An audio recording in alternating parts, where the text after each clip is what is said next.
Salut, j'espère que tu vas bien. Moi, ça va super bien. Je viens de me balader dans les Flandres, enneigé et ensoleillé. C'est absolument magnifique. Je te souhaite une excellente année 2025. Et aujourd'hui, ce que je vais te proposer, eh bien, c'est mon bilan sur l'année 2024. Alors, avant de commencer, je voudrais te préciser 2-3 trucs. La première chose, c'est qu'aujourd'hui, on va se concentrer sur la partie contenu, formation et accompagnement d'outils du manager. Pour les résultats un peu plus business, faudra attendre un peu. On fera un épisode spécial avec Adélie pour ça, puisque là, Adélie, elle est très occupée. Elle est en phase de renouvellement de notre agrément Calliope. Ça prend énormément de temps. Elle est donc complètement focus là-dessus.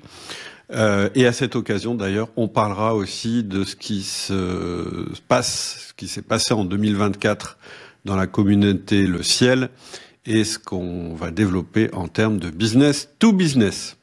Une autre chose dont je vais pas te parler, c'est mes autres business, c'est-à-dire mon groupe qui œuvre dans le secteur des arts graphiques et de l'emballage et notre restaurant. Ça, ce sont des business séparés. Peut-être j'en parlerai une autre fois, mais pas cette fois-ci. Et puis, enfin, je voudrais qu'il y ait une chose qui soit très claire, c'est que je vais pas te parler de ma vie privée, de mes passions, parce que je suis pas un influenceur qui se sent obligé de se foutre à poil pour convaincre. Moi, je tiens beaucoup à ma vie privée. Je suis pas toujours à l'aise quand on me demande de mélanger les deux. Moi, j'ai des démarcations claires entre mes différents business, entre ma vie privée et mes business.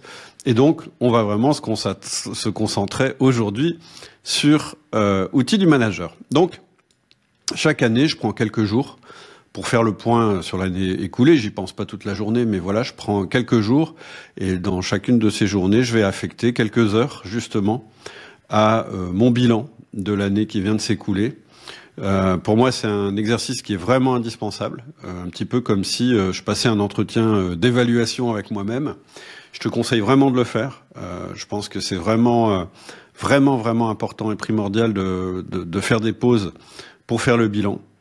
Et donc, avant de te dire ce que j'ai réalisé en 2024 et les leçons que j'en tire, eh bien, je vais te partager très rapidement, là, tout de suite, ma méthode pour faire ce bilan de manière efficace. Donc, la première chose, c'est effectivement de prendre quelques créneaux la première semaine ou la deuxième semaine de janvier, en se disant, bah ouais, je réserve à peu près 2 heures par jour à cet exercice sur ma première semaine. Et puis, au cours de ces 2 heures, qu'est-ce que je vais faire ? Eh bien, je vais commencer par relire tout mon journaling de l'année.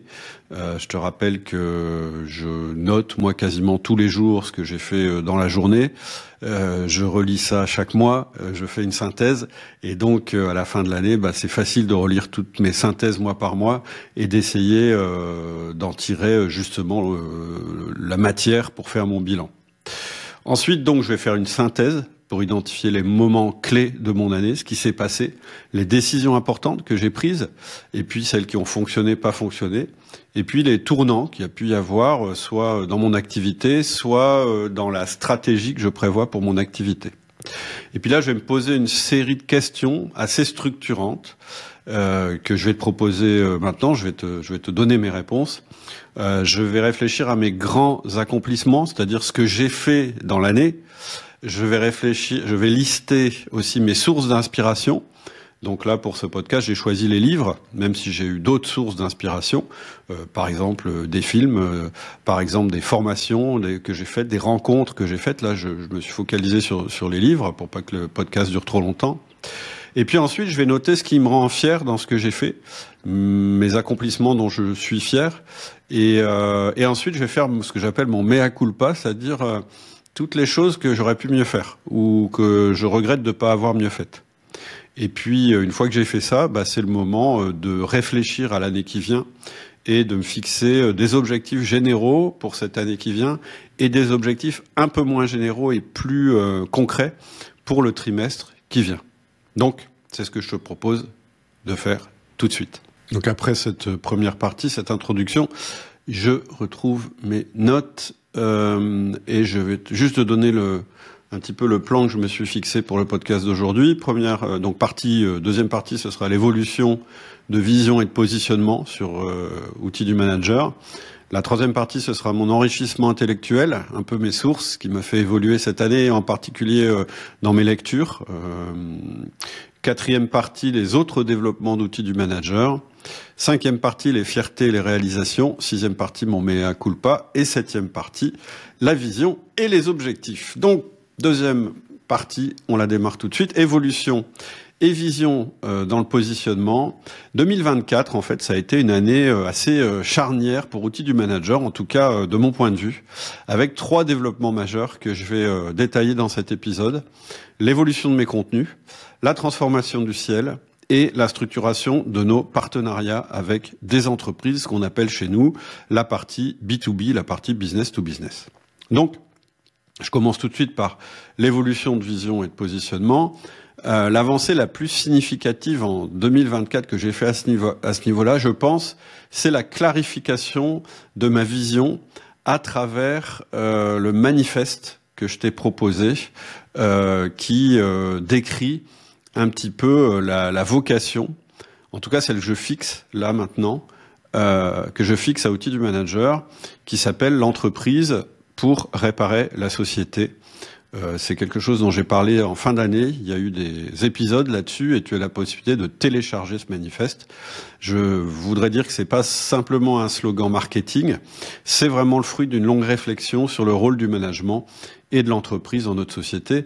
Donc je vais pas détailler ça là tout de suite. Par contre, juste pour te résumer les grandes idées, c'est que ce manifeste, il part d'un constat simple. C'est que notre société traverse une période compliquée, avec beaucoup de confusion, je trouve, de déresponsabilisation et parfois même de nihilisme. Et je pense que ça fait beaucoup de mal à notre société. Et face à ça, je suis convaincu que l'entreprise, déjà, elle a besoin que ça se passe autrement, mais elle peut aussi être acteur dans cette évolution, ou plutôt dans cette réaction. Et je pense que l'entreprise, au milieu de tout ça, ça peut être vraiment un îlot de réalisme et de clarté. Alors pourquoi je dis ça ? Parce que dans l'entreprise, on ne peut pas se contenter de dire qu'on va dans le mur. Il faut agir, on n'a pas le choix. Il faut trouver des solutions, il faut prendre des responsabilités. Et c'est comme ça, en fait, finalement, qu'on va s'accomplir en tant qu'être humain à l'intérieur de la société. Donc je pense que vraiment l'entreprise, ça peut être à ce niveau-là, à ce titre, vraiment une école qui va nous permettre de développer vraiment une vie qui à la fois nous comble, parce que c'est une vie qu'on a décidée, mais aussi qui rend service au reste de la société. Donc, cette conviction, elle a vraiment précisé mon approche sur Outils du Manager.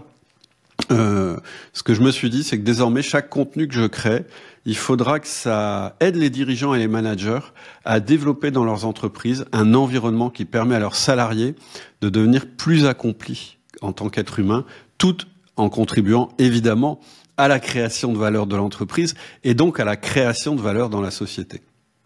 Donc ça, pour moi, c'est un impact vraiment important, cette partie sur le manifeste. Ensuite, qu'est-ce que vraiment j'ai fait cette année concrètement pour Outils du Manager ? En 2024, j'ai publié 67 épisodes de podcast. J'ai vérifié plusieurs fois, ça me paraissait beaucoup, mais oui, il y a eu 67 épisodes de podcast. Il y a eu 24 interviews où j'ai eu la chance d'échanger avec des managers et des entrepreneurs inspirants. Et ça, vraiment, c'est pour moi une source d'inspiration énorme. Et j'espère que ça vous intéresse toujours autant. En tout cas, moi, à chaque fois, je prends mon pied, puis je suis ravi des rencontres que je fais à travers ça. Tout à l'heure, je vais parler de mes influences quand je vais parler des livres, mais évidemment, une autre source d'influence, ce sont ces rencontres que je fais à travers les podcasts. Donc 24 interviews, 38 articles ou épisodes consacrés à mon journal de bord où je te partage mes réflexions et mes expériences. Bon voilà, moi quand je vois 38, je trouve que c'est peut-être un peu beaucoup. À vous de nous dire si je voudrais pas vous ennuyer avec mes réflexions. Mais voilà, je cite les chiffres aussi pour que vous puissiez réagir et me dire bah non, en fait, moi j'aime beaucoup les journaux de bord ou bien j'aime pas du tout tes journaux de bord. Sentez-vous libre de réagir. Je dis pas que je prendrai forcément en compte tout ce que vous dites parce que c'est quand même mon podcast. Mais voilà, ça m'aide à réfléchir. On a eu aussi 2 podcasts consacrés à des annonces sur des formations. Je reviendrai juste après sur les formations. J'ai fait 2 participations à d'autres podcasts. Ça, j'aimerais bien le faire un peu plus. En général, je le rediffuse quasiment toutes sur le podcast Outils du Manager. Là, j'ai été invité 2 fois, au moins 2 fois. Et puis, on a eu aussi une rediffusion d'un épisode qui me paraissait particulièrement important. Voilà pour les épisodes de podcast. Voilà, de ce côté-là, je suis satisfait du nombre. Pas toujours de la qualité, parce que voilà, on peut toujours s'améliorer, mais en tout cas, je suis satisfait du nombre. Au niveau des formations, il y a 2 formations majeures qui ont vu le jour en 2024. La première, c'est les piliers de la liberté, qu'on a abrégé sous le titre 3PL. C'est probablement ma formation la plus personnelle. Elle n'a pas fait les chiffres habituels, malheureusement, mais les retours ont été, des gens qui l'ont fait ont été exceptionnels. Plusieurs d'entre vous m'ont dit qu'ils avaient complètement changé leur vision par rapport à la richesse et par rapport à la liberté. Et d'ailleurs, du coup, moi, je suis déçu. C'est-à-dire que quand je vois les retours sur la qualité de la formation qu'on a eue par rapport au nombre de personnes qui ont acheté de la formation, je me dis j'ai peut-être pas bien expliqué ce qu'était la formation. Donc, je vais essayer de me rattraper cette semaine en faisant une offre flash là-dessus, sur cette formation. Je vais la relancer à nouveau. J'espère que vous serez nombreux à avoir envie de la rejoindre.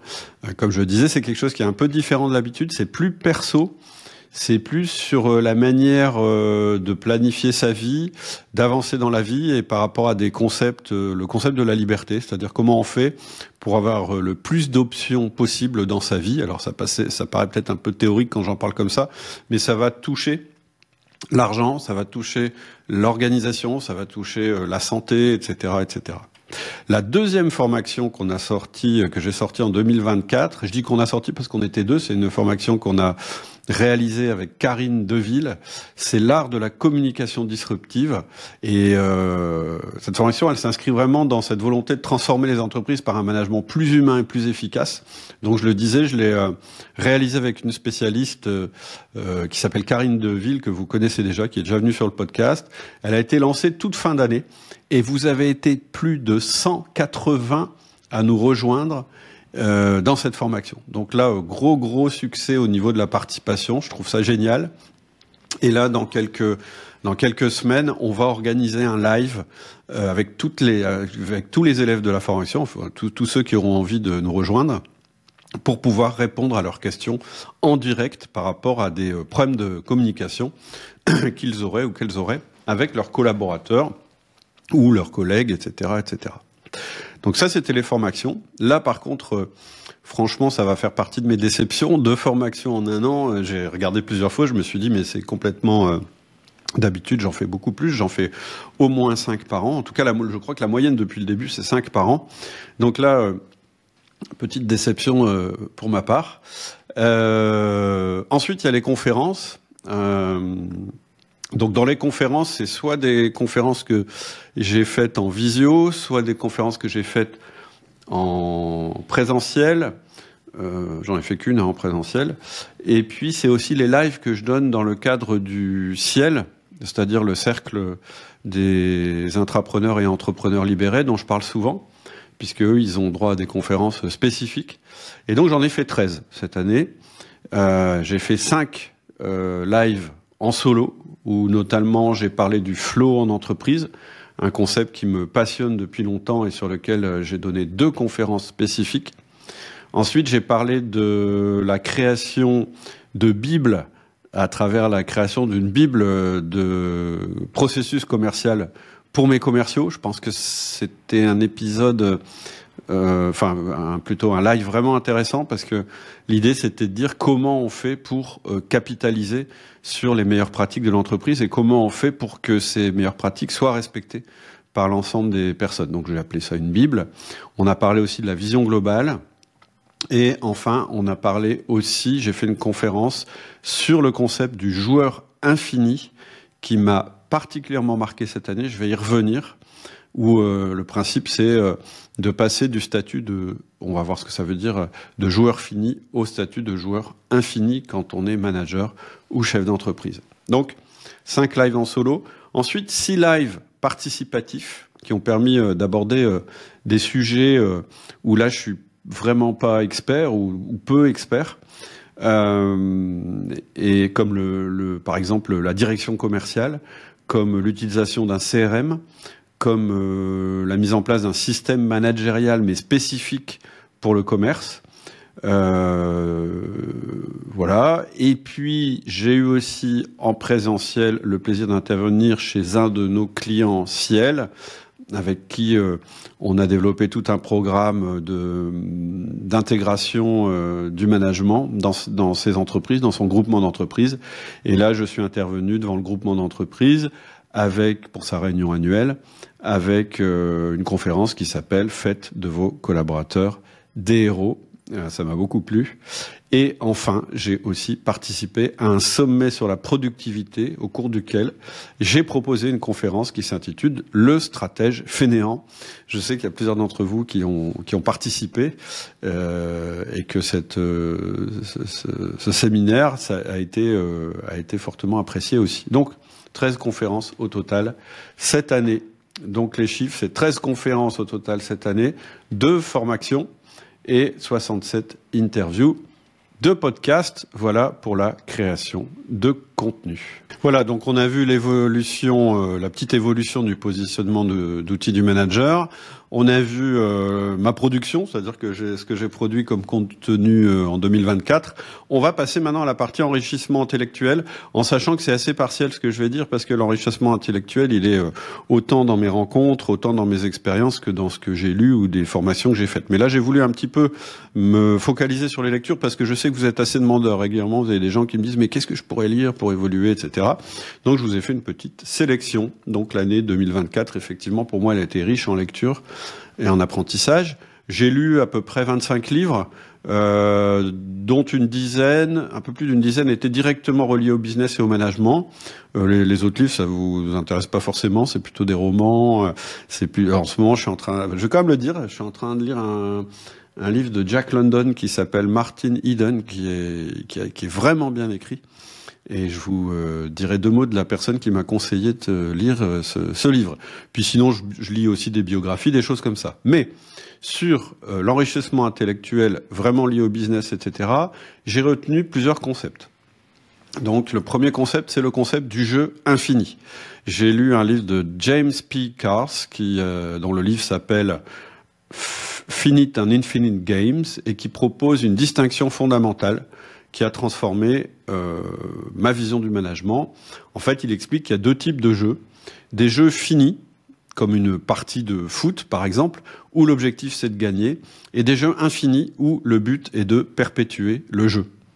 Et ça, c'est vraiment un concept philosophique vraiment intéressant sur l'entreprise. D'ailleurs, Simon Sinek, je ne sais pas si tu connais, mais il a repris ce concept dans un livre qu'il a écrit qui s'appelle The Infinite Game, où il montre que les entreprises qui adoptent une vision infinie créent plus de valeur sur le long terme. Et puis, j'ai lu aussi un livre de Luca Delana, qui est moins connu, plus confidentiel, mais qui a aussi enrichi ma réflexion. Il a un livre assez... Alors, Luca Delana, c'est un disciple, je dirais, de Nassim Taleb, que j'apprécie beaucoup et dont je vais parler juste après. Et donc, il a aussi écrit un livre là-dessus qui s'appelle Winning Long-Term Games. Et alors, je suis un peu désolé, tout ce que je te cite, c'est pas traduit en français à ma connaissance, sauf le livre de Simon Sinek. Et en fait, c'est vraiment une idée qui m'a vraiment passionné, cette histoire de joueur infini, parce que moi, ça a vraiment impacté ma manière à la fois de manager, de diriger mes entreprises, mais aussi ma vie perso. Et du coup, j'en ai fait un live pour les gens du ciel, mais j'ai voulu aller encore plus loin que le live, et donc je suis en train de terminer une formation complète sur ce sujet qui va s'appeler le joueur infini.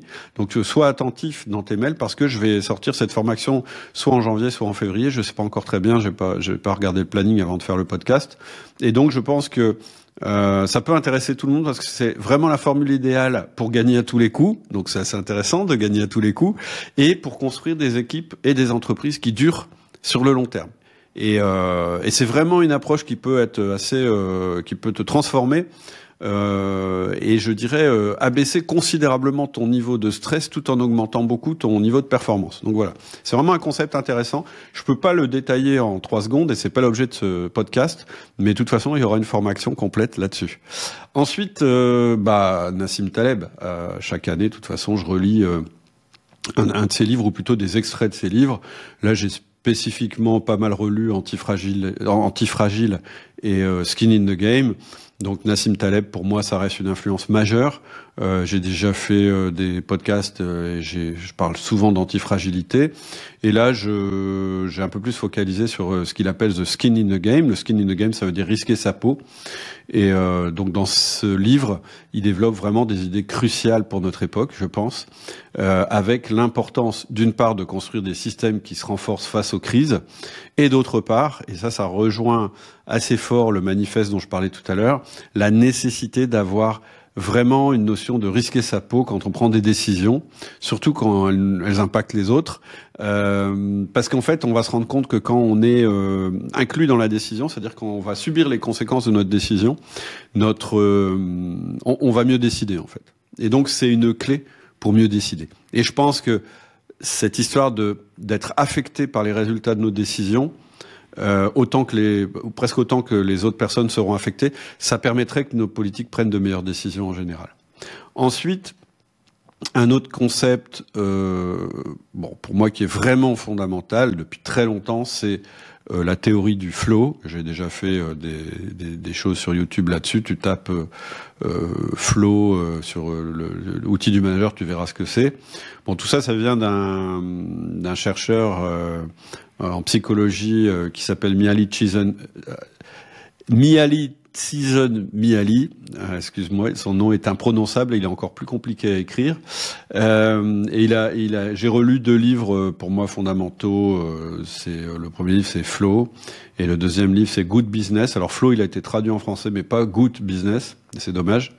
Mais l'intérêt du deuxième livre, c'est qu'il développe le concept de flow, mais en l'adaptant davantage aux communautés humaines, c'est-à-dire les sociétés, l'entreprise, etc., etc. Et donc j'ai approfondi ces lectures-là que j'avais déjà faites il y a longtemps pour nourrir 2 conférences que j'ai faites sur le sujet et une formation complète, là aussi que je prépare pour 2025. L'idée, c'est le flow, c'est pas juste un état mental agréable auquel on peut accéder en faisant des jeux vidéo. Moi, je fais pas de jeux vidéo et pourtant, je connais le flow quasiment tous les jours. C'est à la fois un outil extrêmement puissant pour être performant dans ce que tu fais et aussi un outil extrêmement puissant pour la transformation de ton équipe et de la manière de travailler de tes collaborateurs. Donc là aussi, je prévois la sortie d'une formation premier trimestre ou au pire premier semestre 2025. Ensuite, j'ai eu des lectures, et ça j'en ai déjà parlé, sur la technologie et le bonheur. J'ai lu 2 livres de Mo Gawdat qui apportent une perspective assez unique avec ces 2 ouvrages. Un ouvrage qui s'appelle Scary Smart, The Future of Artificial Intelligence and How You Can Save Our World, et un autre livre qui s'appelle Solve for Happy, Engineer Your Path to Joy. En fait, Mo, c'est l'ancien chef de la business innovation chez Google. Et ce que j'aime bien chez lui, c'est qu'il a à la fois une compréhension profonde de la technologie et une approche très humaniste du bonheur. Moi, c'est des lectures qui ont vraiment résonné. En plus, c'était au moment où je commençais à intensifier mon travail avec l'IA, où j'ai pas mal bossé, surtout en fin d'année dernière. J'ai expérimenté beaucoup avec une IA qui s'appelle Claude.ia. Je vous en reparlerai, ça c'est sûr, parce que vraiment il y a des choses à voir et que si vous n'êtes pas mis encore à l'intelligence artificielle, vous êtes déjà en retard. Donc c'est vraiment important, de manière ludique au moins, de mettre un doigt de pied dans la piscine. Ensuite, développement personnel et entrepreneuriat. J'ai beaucoup aimé le livre de Jean-Charles Kurdali, qui s'appelle Vie intentionnelle. Alors pour le coup, c'est un livre français écrit par un Français. C'est un livre que j'ai trouvé tellement puissant que je l'ai offert à nos 6 enfants. Donc moi j'ai 3 enfants et ma compagne en a 3 aussi. Je crois que c'est vraiment une lecture indispensable pour un jeune ou moins jeune adulte d'ailleurs. Je crois profondément à cette nécessité de diriger sa vie intelligemment en étant intégré dans la société, mais en évitant les travers. On vit dans un monde incroyablement privilégié dans lequel il est facile de se perdre au risque d'oublier de s'accomplir. Et donc ce livre-là, qui est, comment on pourrait dire, c'est une occasion d'enrichir ton bagage culturel, tout en restant entrepreneur. C'est super facile à lire et c'est vraiment intéressant dans l'idée d'être un entrepreneur, de diriger sa vie et en même temps d'avoir une espèce de espèce de notion philosophique en fait de la vie. Mais voilà, c'est facile à lire, ça se lit tout seul. Donc je te conseille le livre. Donc ça s'appelle Vie intentionnelle. Je touche rien là-dessus. Hein, c'est juste parce que ça m'a vraiment plu. Et ensuite, de toute façon, je trouve que les vidéos de JCK, donc Jean-Charles Kurdali, pour la plupart sont intéressantes. Et d'ailleurs, le livre de Jack London que je suis en train de lire, bah, ça vient de ses conseils de lecture. Donc, vraiment, je trouve quelqu'un à suivre si ça t'intéresse. Enfin, les livres que j'ai lus sur les principes de direction d'entreprise et principes managériaux en général. Bon, bah, il y a un livre que je lis régulièrement qui s'appelle le principe 20-80 de Richard Koch. Mais là, j'ai lu quelques livres qui sont un petit peu dérivés de son livre et qui sont plutôt moins bons que le livre, donc je vais pas te donner les titres, mais ça m'a quand même plu de les lire en fait. C'est des livres qui sont basés sur la loi de Pareto et qui t'encouragent à vraiment focaliser tes actions sur le 20% qui va permettre d'obtenir les 80% des résultats. C'est un petit peu une manière d'affiner le levier, la vision du levier qu'on a dans le management ou dans la direction d'entreprise. C'est-à-dire passer son temps sur des choses qui ont vraiment l'impact maximum sur ton entreprise plutôt que te laisser submerger par tous les petits détails en fait qui servent à rien et dont tu peux parfaitement te passer. Et dans le même genre, j'ai lu 2 livres qui vont un petit peu dans la même direction. Un qui s'appelle The Self-Managing Company et un autre qui s'appelle 10x is easier than 2x. L'auteur, c'est Dan Sullivan. Alors, c'est un peu simpliste, un peu développement perso à l'américaine, etc. Puis encore une fois, c'est tout écrit en anglais. Hein. Mais je sais pas, il y a une espèce de puissance, une espèce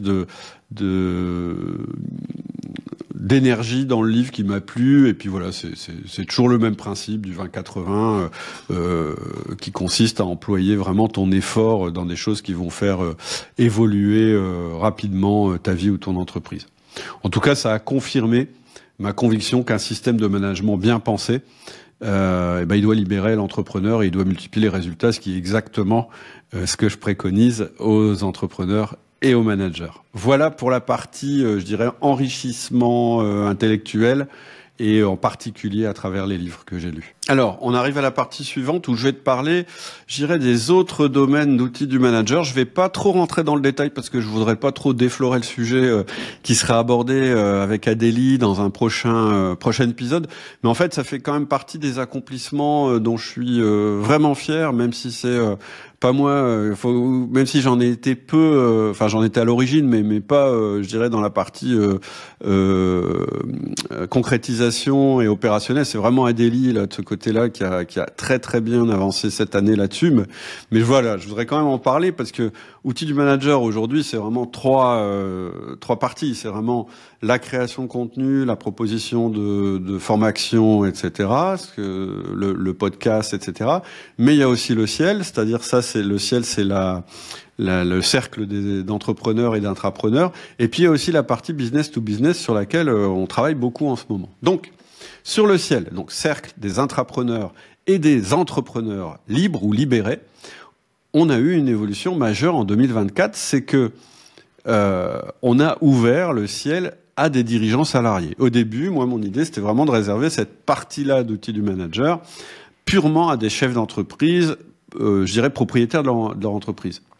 Et en fait, cette décision de l'ouvrir à des salariés, à des dirigeants salariés, dont on avait beaucoup parlé avec Adélie, ça reflète vraiment une conviction profonde qu'on a chez Outils du Manager, c'est que les principes d'entrepreneuriat et de liberté, ils sont pas réservés aux seuls créateurs d'entreprises. Vraiment, moi, je pense que l'avenir des managers, même s'ils sont pas chefs d'entreprise, c'est de devenir des intrapreneurs, donc comme des entrepreneurs à l'intérieur de leur entreprise. Je crois vraiment que ça, c'est l'avenir du manager et aussi l'avenir de l'entreprise. Que l'entreprise, en fait, soit constituée de managers qui ont vraiment l'esprit d'entreprise, qui ont vraiment cette notion, en fait, quasiment toutes les notions qu'a un entrepreneur, c'est-à-dire celui de créer de la valeur, celui de le faire avec les meilleurs leviers, avec des objectifs, etc., etc., et de le faire en évitant de de se noyer dans les détails et en évitant de s'enterrer dans l'opérationnel, parce que s'enterrer dans l'opérationnel, c'est vraiment une manière de procrastiner pour beaucoup de managers. Et donc, voilà, l'objectif du ciel, c'est vraiment de porter cette idée-là. Alors, en dehors des lives dont j'ai déjà parlé, je vais pas en reparler, les groupes de pairs, ça a vraiment été aussi au cœur du ciel cette année. Donc, des groupes de pairs, c'est quoi? C'est un membre du ciel, n'importe lequel, qui a un problème ou un sujet sur lequel il voudrait débattre avec ses pairs, c'est pour ça que ça s'appelle des groupes de pairs, avec une animation par Adélie. Ils vont choisir un sujet et ils vont essayer de résoudre ce sujet ensemble. Donc on reviendra un peu plus dans le détail, mais je me suis amusé quand même à identifier des grands thèmes qui ont été abordés. Donc, alors je reprends mes notes. Le thème de la pérennité de la transmission. Par exemple, il y a eu des groupes de pairs sur comment je pérennise mon entreprise, et on s'est rendu compte que c'était vraiment une préoccupation majeure chez beaucoup d'entrepreneurs. Comment s'assurer que ce qu'on a construit nous survive et prospère sur le long terme. Et là, on a vraiment eu des trucs intéressants, des échanges vraiment riches qui ont mélangé des aspects financiers, des aspects humains, des aspects organisationnels, puis presque des aspects philosophiques par rapport à l'entreprise. D'ailleurs, la formation que je vais sortir là sur le joueur infini, c'est assez relié à ça. Ensuite, il y a eu des réflexions sur la relance et l'adaptation. On a eu pas mal de groupes de pairs autour de la relance du business, parce qu'il y a pas mal de business qui ont été quand même bien abîmés post-Covid, pendant le Covid, puis post-Covid. Et là, c'était assez fascinant de voir comment les entrepreneurs de secteurs vraiment différents, parce qu'en fait, on a des intrapreneurs ou des entrepreneurs de tous les secteurs, eh bien, ils ont abordé ce défi commun. Et en particulier, il y avait une des personnes là qui avait un ralentissement, qui avait deux activités. Donc en général, quand on a deux activités, on se dit bah ça va, j'ai pas tous mes œufs dans le même panier. Le problème là, c'est que les deux activités étaient en ralentissement. Donc il y a eu un partage d'expérience qui a été précieux pour l'ensemble du groupe, et puis qui a été source de solutions pour cette personne. On a eu bien sûr la catégorie défis managériaux. Comment et quand je mets managériaux, je vois large, parce que par exemple, on a eu un groupe de pairs sur comment gérer une association profitable mais difficile avec deux associés.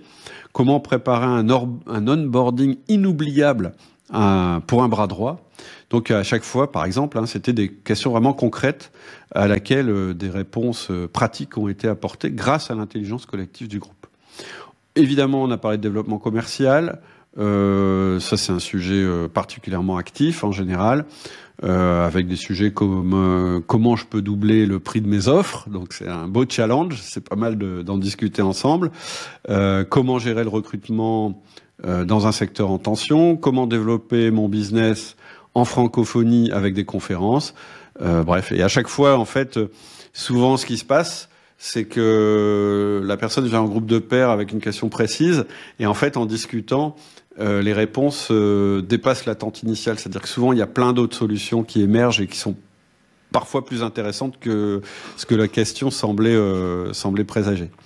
On a eu aussi, par exemple, sur la protection de l'innovation et de la propriété intellectuelle, un groupe qui a émergé, puisqu'on avait une personne du groupe qui était copiée et qui se disait « mais comment je peux faire ? Est-ce qu'il faut protéger ou est-ce qu'au contraire c'est pas grave, etc., etc. » Et donc il y a eu des sujets à la fois stratégiques et juridiques là-dessus. Ça c'est pour le ciel. Donc le ciel vraiment a connu un développement vraiment intéressant en 2024. On verra qu'avec Adélie, notre intention c'est pas du tout de s'arrêter là, mais de continuer, parce que plus on est nombreux en fait finalement, plus l'intelligence collective peut jouer, et plus de notre côté, je dirais que les interactions se font sans qu'on ait besoin de les générer. Donc plus on est nombreux, mieux ça fonctionne, le ciel. C'est un truc assez sympa.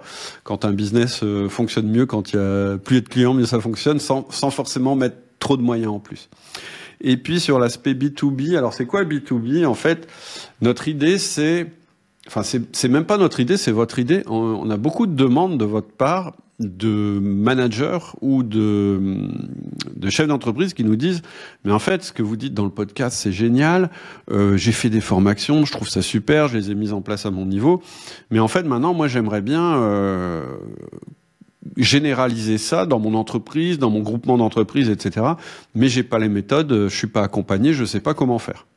Et donc notre idée avec Adélie, c'était de dire, ce qu'on propose, c'est à partir de toute la théorie, de tout ce qui est développé dans les podcasts, dans les mails privés, dans les formations, etc., de pouvoir proposer un programme sur mesure de mise en place à un chef d'entreprise qui désirerait en fait mettre en place un système de management. Voilà, je vais le dire simplement. J'aurais dû commencer par là. C'est comment je peux mettre un système être aidé pour mettre un système de management cohérent à l'outil du manager dans l'ensemble de mon entreprise. Et donc, bien sûr, on avait une expérience là-dedans parce qu'on l'avait fait, je dirais, de manière ponctuelle et épisodique. Je rappelle que moi, l'origine du podcast, etc., c'est que avant, j'intervenais dans des entreprises justement pour initier ce genre de changement. Donc là, l'idée, ça a été vraiment de faire connaître un tournant en 2024 à cette partie-là, en structurant un programme complet d'implémentation de la méthode EDM. Et là, on est vraiment dans un processus qui a été développé et éprouvé avec nos clients par Adélie et par son équipe qui a grandi. Et maintenant, vous avez accès, si ça vous intéresse, vraiment à des étapes claires et des résultats mesurables. Aujourd'hui, vraiment, on ne peut pas prendre 50 entreprises, on est vraiment obligé de limiter les choses. Mais voilà, c'est en place, c'est possible, on a un process. Et donc, voilà, pour moi, c'est une des grandes fiertés de 2024, c'est que ça existe. Et donc, en 2025, on va pouvoir l'accélérer. On a aussi, donc, je disais, des nouvelles compétences en interne qui nous permettent d'accompagner plus efficacement les entreprises dans cette transformation. Je n'en dis pas plus, j'aimerais bien en dire plus, mais franchement, je trouve que c'est mieux qu'on en dise plus quand Adélie sera disponible et quand on fera justement le bilan complet de toutes les activités ODM d'un point de vue business. Donc là, tu vois, pour l'instant, ce que je t'ai expliqué, c'est ce que j'avais produit moi-même dans l'année 2024, ce qui avait été produit par Outils du Manager, même si je ne peux pas trop rentrer dans le détail à ce niveau-là, et aussi mes influences, mes inspirations et les évolutions que j'ai pu avoir, je dirais, d'une manière générale dans ma façon de voir les choses. Maintenant, je vais passer à deux parties qui sont importantes. La première, c'est les fiertés au niveau des réalisations qui ont été faites, même si j'en ai déjà parlé. Et ensuite, je vais te parler du mea culpa, qui est ce que j'aurais pu mieux faire. Donc, parmi mes fiertés et mes réalisations importantes, ce qui est vraiment important pour moi, c'est d'avoir donné une direction plus claire et profonde avec Outils du Manager, avec le manifeste l'entreprise pour réparer la société. Pourquoi je dis ça? C'est parce qu'en fait, c'était pas toujours très clair pour moi et je me sentais pas toujours très à l'aise pour défendre certaines idées parce que j'avais peur de froisser les gens ou qu'on soit pas d'accord. Et en fait, finalement, je me suis dit, en fait, c'est pas ça le plus important. C'est pas forcément qu'on soit d'accord et que je froisse pas les gens. Ce qui est important, c'est que je porte mon message au risque, je dirais, de froisser les gens. Je me dis, après tout, honnêtement, si ce que je dis sur l'entreprise et ça vous plaît pas, finalement, vous êtes pas mon public, en fait. Donc, c'est pas grave. Il faut pas m'écouter. Il faut écouter quelqu'un d'autre qui vous convient mieux. Et moi, je préfère me resserrer, en fait, autour des gens qui, vraiment ont les mêmes convictions que nous, parce que je sais que ces gens-là, on les fera avancer plus vite. Et puis, c'est aussi en affirmant un petit peu les choses, par exemple la responsabilité, par exemple d'éviter de tout le temps rejeter la faute sur la société et soi-même de rien faire, etc. Ça peut vexer les gens, peut-être qu'il y a des gens ils vont se sentir mal quand on va dire des choses comme ça, mais ça peut aussi les convaincre, c'est-à-dire se dire ouais, mais j'ai peut-être envie de faire partie d'un groupe qui a décidé que même si la société est pas parfaite, elle est quand même assez idéale pour faire bouger les choses. Franchement, moi, ma conviction profonde, c'est quand même qu'on est à une époque absolument formidable et dans un pays et dans un groupe de pays où on a la chance d'avoir de la liberté, etc. Et que maintenant, ça suffit de critiquer, de se plaindre, mais que c'est le moment de passer à l'action, parce que je dis que c'est un environnement qui vraiment permet le passage à l'action, favorise le passage à l'action. Mais c'est aussi un environnement qui peut nous perdre et nous laisser, je dirais, au stade de simplement de critiquer. Moi, il y a plein de choses qui me plaisent pas en ce moment. Je suis comme tout le monde. Par contre, je me dis, oui, mais moi, je suis pas un homme politique, je suis un chef d'entreprise. Donc, qu'est-ce que je peux faire dans ma boîte et dans ma vie de tous les jours pour que ça se passe mieux? Pour moi, c'est ça le plus important. Et donc, c'est ce dont je vais vous parler dans Outils de Manager. Et en vous donnant mes outils, ma manière de manager, etc. Non seulement mon idée, c'est de vous faciliter la vie et de vous donner des choses pragmatiques qui fonctionnent, mais aussi c'est de porter ce message-là qui me paraît important, qui me paraît d'ailleurs être le seul qui vaille d'être porté dans une entreprise. Bref. Je vais pas en parler pendant des heures, mais voilà, c'est pas juste un changement de positionnement, c'est aussi l'aboutissement d'années de réflexion sur le rôle du management dans notre société, et puis une clarification de ma pensée, et du coup de mes actions. Voilà. Deuxième grand motif de satisfaction, c'est le succès du ciel. La transformation du ciel, ça me rend satisfait. En particulier cette idée de l'avoir ouvert aux dirigeants salariés, sans en perdre le fondement qui est quand même l'entrepreneuriat ou l'intrapreneuriat. On a vraiment créé des nouvelles dynamiques, des échanges plus riches et voir les groupes de pairs travailler ensemble, partager leurs expériences, trouver des solutions collectives. Vraiment, ça donne du sens. Et donc, voilà, pour moi, c'est vraiment une réussite. Autre réussite dont je suis fier, même si elle n'a pas le succès escompté, c'est les piliers de la liberté qui représentent un truc particulier. Moi, ça me plaît de voir que des participants ont été profondément touchés, que ça va faire bouger leur vie.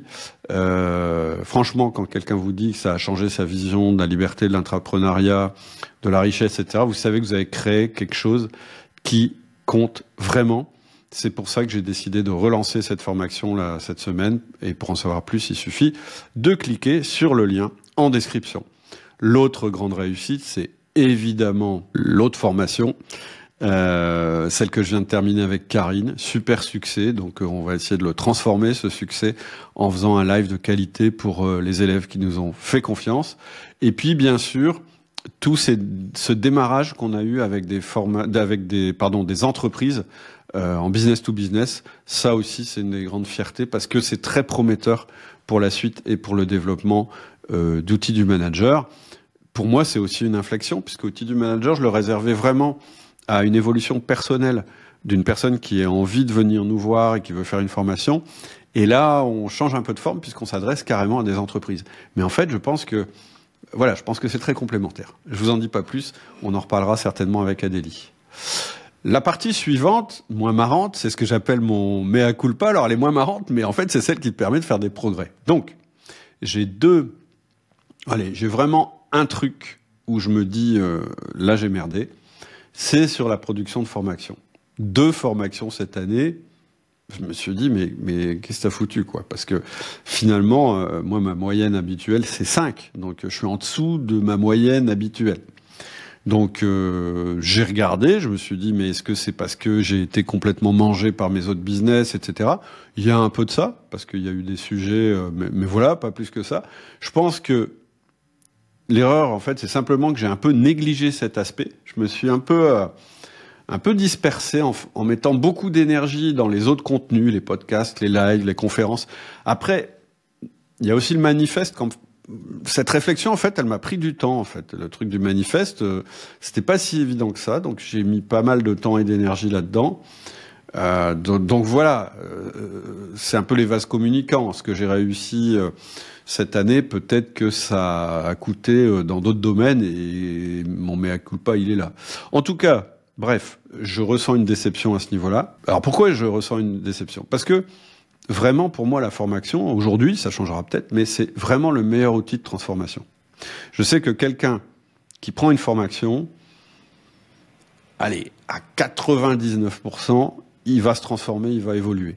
C'est pas du tout le cas de quelqu'un qui écoute juste le podcast ou de quelqu'un qui lit juste les mails privés ou qui vient juste voir une conférence. Je pense que la formation, ça va plus profond, ça va plus en détail. C'est pragmatique. Donc t'as un plan d'action à mener, etc. Et c'est ça qui te transforme. Donc, oui, quand je sors que 2 formations dans l'année, je me dis, voilà, j'aurais pu faire mieux. Donc, en 2025, je vais devoir changer quelque chose à ce niveau.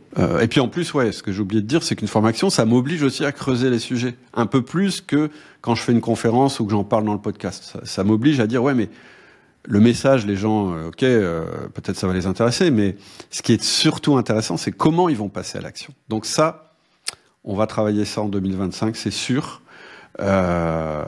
Et en fait, je me suis dit que, j'en reparlerai tout à l'heure, c'est dans mes axes, mais en fait, si je mets la formation au milieu de ce que je vais faire, eh bien, tout le reste, le podcast, etc., eh ben, ils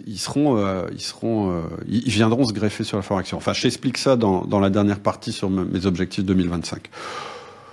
L'autre petit regret que j'ai, mais voilà, c'est pas le plus grave entre guillemets, on va dire, c'est que sur le ciel, on aurait pu aller plus vite, et je regrette d'avoir tergiversé un peu trop avant de l'ouvrir aux dirigeants salariés. On aurait dû le faire plus vite, en fait. Moi, mon idée... Alors, pourquoi j'ai tergiversé? Je sais tout à fait pourquoi. C'est parce qu'au début, je voulais vraiment que ce soit un club tout petit, très restreint, avec très peu de personnes, trié sur le volet, que ce soit dur de rentrer, etc. Et en fait, c'était trop. J'ai été trop dans cette direction. Et en fait, on a éprouvé le besoin d'ouvrir davantage parce que c'était plus enrichissant. Il y a quand même un petit processus de sélection, rien de grave, mais juste pour être sûr que la personne qui nous rejoint fait pas d'erreur. Je veux dire, le ciel, c'est pas gratuit. Je voudrais pas que les gens regrettent. C'est pas très cher non plus, hein, par rapport à ce que ça apporte. Je le dis quand même. Mais voilà, je dirais que, petit regret là-dessus, on aurait pu y aller plus vite. C'est moins vrai sur le business to business. Sur le business to business, moi, je crois encore que il faut qu'on limite le nombre de prestations qu'on fait par an pour vraiment bien les faire. Et là, ce qui nous manquait, c'était fallait qu'on ait déjà les premières expériences pour pouvoir créer les process et puis pour pouvoir commencer à recruter des personnes pour faire tourner la machine. Donc là, j'ai pas de regret. Sur le ciel, ça aurait pu aller plus vite, franchement. Et je pense qu'on pourrait accélérer encore. Bref, si ça t'intéresse, n'hésite pas à contacter Adélie pour lui parler du ciel. Je vais passer à la partie vision et objectifs 2025. Bon voilà, on va arrêter avec les mea culpa. Tu l'as compris, ça sert à rien d'y rester trop longtemps. Ça vaut le coup de les analyser, mais ce qui va être important, c'est ce que j'en fais de ces mea culpa. Et donc, ce que je te propose dans cette dernière partie, c'est ma vision et mes objectifs 2025. Je te dis, c'est un double exercice. En même temps, je te le dis, si tu t'intéresses à outils de manager, mais ça te permet aussi d'avoir cette même réflexion pour ton équipe ou pour ton entreprise. Donc, ce que je vais essayer juste de déterminer ici, c'est vraiment les axes majeurs sur lequel on va travailler en 2025. J'en ai... je pensais que j'en avais 3. Non, j'en ai 4 en fait, voilà. Le premier axe, c'est celui qui vient de mon mea culpa. C'est de réussir à changer en fait mes fondamentaux de production intellectuelle. Je t'explique. Je pense que j'aurais pu faire plus de formation si j'avais inversé la donne. Là, ce que j'ai fait, c'est que je me suis efforcé vraiment de faire des épisodes régulièrement. J'en ai même presque fait trop, peut-être, de faire mes lives régulièrement, etc. Cette année, ce que je voudrais réussir à faire, alors, c'est pas gagné, mais en tout cas, je vais tester, c'est d'abord de penser à mes formations et de commencer à faire le plan et tout ça, parce que c'est des sujets qui m'intéresseront ou des sujets qui vous intéresseront. Et ça va devenir l'épicentre du système de contenu. C'est-à-dire que je prévois de faire une formation, j'en parle dans les podcasts, mais pas forcément de la formation et des concepts qui vont autour. Du coup, c'est très simple de faire un épisode de podcast quand j'ai ce à quoi j'ai réfléchi pour la formation en tête. Ça me permettra peut-être de créer des lives plus facilement que si je crée d'un côté une formation et un live sur un autre sujet, des conférences. Et ça va aussi venir enrichir mes mails privés. C'est-à-dire qu'en fait, l'idée, c'est d'être sur un thème et de décliner ce thème en priorité sous la forme d'une formation, mais aussi sous la forme des autres contenus. Je pense que ça permet à la fois une meilleure cohérence des contenus, mais aussi un impact plus profond pour ceux qui ont envie d'approfondir ce dont je parle. Concrètement, je prépare actuellement 2 formations majeures. La première, c'est sur le concept du joueur infini. C'est cette approche dont je parlais tout à l'heure qui transforme notre vision du management et de création de valeur à long terme et qui va nous permettre de gagner à tous les coups. Parce que pour moi, il faut à la fois que ce soit satisfaisant au niveau intellectuel, etc., mais aussi que concrètement, ça apporte des résultats tout de suite. Donc c'est mon but à travers cette formation. Surveille tes mails, elle arrive dans les semaines qui viennent. J'ai complètement fini toute la partie théorique. J'ai créé le manuel du joueur infini. Il me reste plus qu'à enregistrer, parce qu'ils sont déjà créés, toute la boîte à outils qui va avec.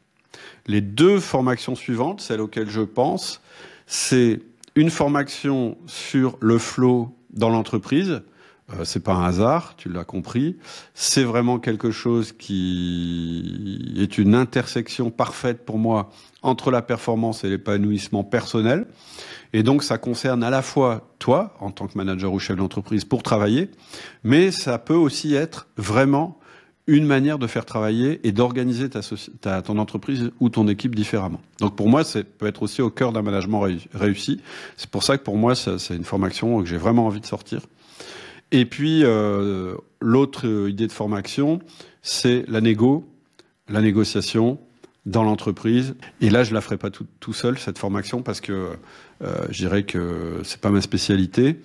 Et donc, je sais pas quelle formation sortira en premier, si c'est celle sur le flow, sur la négo, mais en tout cas, il y aura aussi une formation sur la négo. Et puis, j'espère qu'il y en aura pas que 3, j'espère qu'il y en aura au moins 6. Les autres sujets, je t'en parle pas maintenant. Donc, premier axe, c'est vraiment de changer mes fondamentaux pour pouvoir produire plus de ce que je considère comme le produit le plus abouti de transformation qui s'appelle la formation. Deuxième axe, qui est peut-être moins directement concret, c'est l'amplification du manifeste « L'entreprise pour réparer la société ». Donc là, l'idée, c'est pas de continuer à faire des textes ou... Alors, bien sûr, je vais l'affiner, ce texte, etc., parce que je peux toujours l'affiner, mais en fait, ce qui m'intéresse, c'est que ce soit une vision porteuse pour l'ensemble des choses qu'on fait chez Outils du Manager et que ça inspire chacune de nos actions chez Outils du Manager et peut-être dans la communauté. Donc en fait, ce que je veux, c'est montrer comment cette approche, elle peut s'appliquer à la fois dans le quotidien des entreprises, transformer la relation au travail et aussi créer de la valeur durable pour l'entreprise. Donc ça veut dire, en gros, cet axe qui est peut-être plus flou que le reste, mais plus long terme, plus vision, c'est que chaque contenu, chaque intervention devrait contribuer à démontrer la puissance de cette vision. Et donc, juste, faut pas oublier d'en parler, quoi. Axe numéro 3, l'évolution du ciel. Donc le ciel va continuer son évolution, mais en gardant ce qui fait sa force, l'accompagnement sur mesure avec les groupes de pairs, avec les conférences live. On va renforcer le format des groupes de pairs. On va essayer d'y intégrer plus systématiquement des apprentissages tirés de nos premières expériences. Donc l'objectif, c'est vraiment la libération et la croissance du chef d'entreprise ou de l'intrapreneur. Ça, j'en parlerai évidemment davantage quand Adélie sera là. Axe 4, là aussi plus côté Adélie, le développement du business to business. Sur le volet partenariat entreprise, on veut vraiment que notre méthode d'implantation d'ODM, elle se répande, puisque maintenant elle est mature, elle est prête à l'emploi. Et donc l'enjeu pour 2025, ça va être d'augmenter de nos succès, de vous parler davantage de nos expériences avec des cas inspirants qui vous donneront envie, chefs d'entreprise qui nous écoutez, de rejoindre le programme. Donc, ça c'est mes 4 axes. J'aime bien avoir une ligne directrice. Ma ligne directrice en 2025, on pourrait la résumer en disant plus d'impact, un peu moins de dispersion. C'est-à-dire que chaque contenu, chaque action doit servir la vision de l'entreprise qui développe l'humain. Et il faut qu'il y ait une cohérence en fait dans tous nos formats et aussi dans mes productions. Voilà, j'en ai fini pour mon bilan 2024 et l'ébauche de ma vision pour 2025. Alors, ce que je fais après, mais là je vais pas le faire, je trouve que ça a moins d'intérêt, donc je vais pas te le détailler dans cet épisode, surtout que ça fait un moment que je parle et que voilà, je pense que j'ai dit l'essentiel. Mais ce que je vais faire ensuite, c'est que je vais vraiment travailler déjà le premier trimestre. C'est-à-dire que une fois que tu as fait ton bilan, que tu as fait ta vision, bah là tu peux faire un truc un peu plus précis sur le premier trimestre en te disant, voilà, au premier trimestre, il faut au moins que j'ai fait ça, ça, ça. Puis du coup, tu pourras le décliner par mois, etc. Le faire que pour le premier trimestre et pas pour les autres, ça permet de t'ajuster en fait dans l'année. Ça sert à rien d'être trop précis sur ce qui va se passer en juin. Faut plutôt être précis sur ce qui va se passer janvier, février, mars. Voilà. J'en ai fini. Si ces idées te parlent, si tu veux faire partie de cette transformation, tu sais ce qu'il te reste à faire. Si tu n'es pas déjà inscrit, inscris-toi à la liste privée. Le lien est sur le site et dans la plupart des épisodes de podcast. Et n'oublie pas, l'offre flash cette semaine sur les piliers de la liberté, c'est le moment idéal pour découvrir cette approche qui a déjà transformé la vision de plusieurs de vos membres et qui est ma formation, je dirais, la plus perso sur la manière en fait de développer de la liberté dans sa vie. C'est valable pour les chefs d'entreprise, c'est valable aussi pour les managers. Merci de ton attention. Très bonne année en 2025. Je te souhaite la santé et on va dire que le reste suivra, c'est ce qu'on dit souvent, mais surtout, j'espère que l'année 2025 sera transformatrice pour toi dans le bon sens. Je te souhaite une excellente semaine et je te dis à très bientôt. Salut.